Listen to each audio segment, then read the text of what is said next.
Hi guys, welcome back to my YouTube channel. അപ്പോൾ channel ആദ്യമായിട്ടാണ് കാണുന്നുണ്ടെങ്കിൽ ചാനൽ ഒന്ന് സബ്സ്ക്രൈബ് ചെയ്യുക, തൊട്ടടുത്ത് കാണുന്ന ബെല്ലൈക്കനോട് ക്ലിക്ക് ചെയ്യുക. വീഡിയോ ഇഷ്ടമായി കഴിഞ്ഞാൽ ലൈക്ക് ചെയ്യുക, കൂട്ടുകാർക്കൊക്കെ ഷെയർ ചെയ്ത് കൊടുക്കുക. അപ്പോൾ നമുക്ക് നേരെ വീഡിയോയിലിട്ട് വിട്ടാലോ. നമ്മൾ ഇന്ന് നോക്കാൻ പോകുന്നത്, നമുക്ക് ഇപ്പോൾ എന്തെങ്കിലും അപേക്ഷ കൊടുക്കുന്ന സമയത്തോ എന്തെങ്കിലും ഡോക്യുമെൻറ്റ്സ് ഒക്കെ സബ്മിറ്റ് ചെയ്യുന്ന സമയത്ത് നമുക്ക് പാസ്പോർട്ട് സൈസിൻ്റെ ആവശ്യം ഉണ്ടാകും.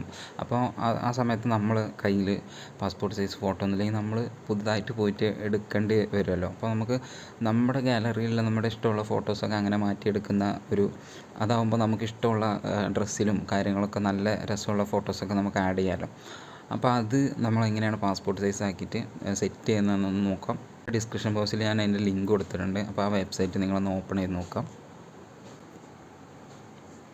അപ്പോൾ ഗൂഗിൾ എടുത്തിട്ട് കട്ടൗട്ട് പ്രോ എന്ന് ഇങ്ങനെ സെർച്ച് ചെയ്ത് കഴിഞ്ഞാൽ ഈ ഒരു ഫസ്റ്റ് റിസൾട്ട് കാണാം. എവിടെ ഉണ്ടോ പാസ്പോർട്ട് ഫോട്ടോ മേക്കർ എന്ന് പറഞ്ഞിട്ട് ആ ഒരു ഓപ്ഷൻ നമ്മൾ സെലക്ട് ചെയ്ത് കൊടുക്കാം. അപ്പോൾ ഇങ്ങനൊരു ഇൻ്റർഫേസാണ് നിങ്ങൾക്ക് കാണാൻ പറ്റുക. അപ്പോൾ ഇവിടെ നമുക്ക് ഏത് ഫോട്ടോ ആണോ അത് സെലക്ട് ചെയ്ത് കൊടുക്കുക. ഇവിടെ അപ്ലോഡ് ഇമേജ് ക്ലിക്ക് ചെയ്തിട്ട്, അപ്പോൾ ഞാൻ ജസ്റ്റ് ഒരു ഫോട്ടോ ഗാലറിയിൽ നിന്ന് ആഡ് ചെയ്യുന്നുണ്ട്. കണ്ടോ, അപ്പോൾ നമ്മൾ ഇമേജ് ആഡ് ചെയ്തിട്ടുണ്ട്. ഞാൻ ആഡ് ചെയ്ത ഇമേജ് എന്ന് പറയുന്നത് എന്താ, ഞാനിപ്പോൾ ഇവിടെ കാണിച്ചു തരാം. കണ്ടോ, ഈ ഒരു ഇമേജാണ് ഞാനിവിടെ ആഡ് ചെയ്തത്. ഇതിന് ബാക്ക്ഗ്രൗണ്ടും കാര്യങ്ങളൊക്കെ ഉള്ള ഒരു ഇമേജ് ആയിരുന്നു. പക്ഷേ ഇതിലേക്ക് അപ്ലോഡ് ആയ സമയത്ത് ഓട്ടോമാറ്റിക്കലി തന്നെ അതിൻ്റെ ബാക്ക്ഗ്രൗണ്ടൊക്കെ കട്ടായി പോയിട്ടുണ്ട്. വളരെ വൃത്തിക്കത് കട്ട് ചെയ്ത് വന്നിട്ടുണ്ട്. ഇനി നമുക്ക് ബാക്കി സെറ്റിങ്സൊക്കെ ഒന്ന് നോക്കി നോക്കാം. ഇതിപ്പോൾ പാസ്പോർട്ട് സൈസ് തന്നെയാണ് കറക്റ്റായിട്ട് വന്നിട്ടുള്ളത്. ഫോട്ടോ സ്പെസിഫിക്കേഷൻ കണ്ടോ.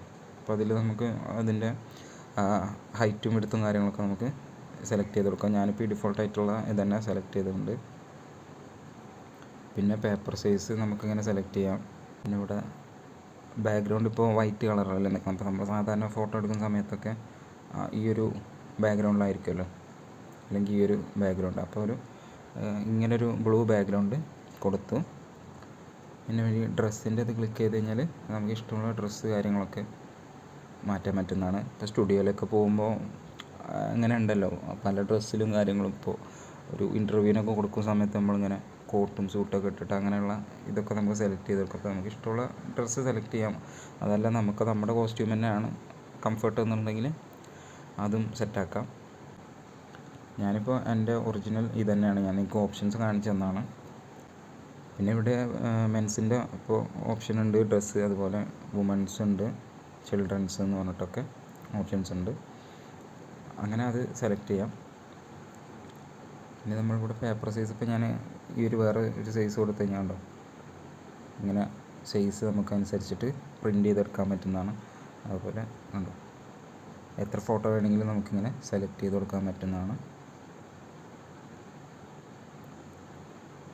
ഓക്കെ, ഞാൻ ജസ്റ്റ് ഇപ്പോൾ ഈ 4 ഫോട്ടോ അങ്ങനെ സെലക്ട് ചെയ്യുകയാണ്. എന്നിട്ട് ഇവിടെ ഡണ്ണെന്ന് ക്ലിക്ക് ചെയ്യാം. അപ്പോൾ അത്യാവശ്യം നല്ല ക്ലാരിറ്റി ഉള്ള പിക്ചർ തന്നെയാണ് ഇതിൽ വരുന്നുള്ളത്. ഇവിടെ ഡൗൺലോഡ് ക്ലിക്ക് ചെയ്യാം. ആ ഫയൽ ഡൗൺലോഡ് ആയിട്ടുണ്ട്. JPG ഇമേജ് ക്വാളിറ്റി ഒക്കെ കൂട്ടി കൊടുത്തിട്ട് 2 രീതിയിലും ഞാൻ PNG ഫയലും JPG ഫയലൊക്കെ ഡൗൺലോഡ് ചെയ്തെടുക്കുന്നുണ്ട്. ഓക്കെ, നമുക്ക് ജസ്റ്റ് ഒന്ന് ഓപ്പൺ ചെയ്ത് നോക്കാം.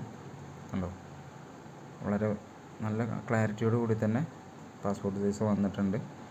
അപ്പോൾ നമുക്ക് ഇഷ്ടമുള്ള ഫോട്ടോസൊക്കെ ഇതുപോലെ നമുക്ക് ഇങ്ങനെ ചെയ്തെടുക്കാൻ പറ്റുന്നതാണ്. അപ്പോൾ അത് വളരെ യൂസ്ഫുൾ ആയിട്ടുള്ളൊരു ആപ്ലിക്കേഷൻ തന്നെയാണ്. അതുപോലെ നമുക്ക് ഇഷ്ടമുള്ള ഡ്രസ്സ് കാര്യങ്ങളൊക്കെ സെലക്ട് ചെയ്ത് കൊടുക്കാൻ പറ്റുന്നതാണ്. അപ്പോൾ നിങ്ങൾ ഇതുവരെ ഇത് ട്രൈ ചെയ്തില്ല എന്നുണ്ടെങ്കിൽ തീർച്ചയായിട്ടും ഈ വെബ്സൈറ്റ് ഒന്ന് ട്രൈ ചെയ്ത് നോക്കുക. നിങ്ങൾക്ക് ഒരുപാട് ആപ്ലിക്കേഷൻസ്, ഇപ്പോൾ നമുക്ക് പല ആപ്ലിക്കേഷൻസ് വെച്ചിട്ട് ഫോട്ടോ ഒക്കെ കറക്റ്റ് ചെയ്ത് അതിൻ്റെ സൈസും കാര്യങ്ങളൊക്കെ കറക്റ്റ് ചെയ്ത് ഉണ്ടാക്കാൻ പറ്റുന്നതാണ്. പക്ഷേ ഇതിനൊക്കെ ഒരുപാട് ആപ്ലിക്കേഷൻസ് നിങ്ങൾ ഇൻസ്റ്റാൾ ചെയ്യും. ഇതിപ്പോൾ ജസ്റ്റ് നിങ്ങൾക്ക് ഈ ഒരു സൈറ്റ് വെച്ചിട്ട് വളരെ പെട്ടെന്ന് തന്നെ പ്രൊഫഷണലായിട്ട് അത് എഡിറ്റ് ചെയ്തെടുക്കാൻ പറ്റുന്നതാണ്. അപ്പോൾ തീർച്ചയായിട്ടും നിങ്ങൾ ഇതുവരെ ട്രൈ ചെയ്തില്ലെങ്കിൽ തീർച്ചയായിട്ടും ഒന്ന് ട്രൈ ചെയ്ത് നോക്കുക. അപ്പോൾ നമുക്ക് ഇതുപോലത്തെ കിഡിലും വെബ്സൈറ്റുകളൊക്കെ ആയിട്ട് അടുത്ത വീഡിയോയിൽ കാണാം. Thank you.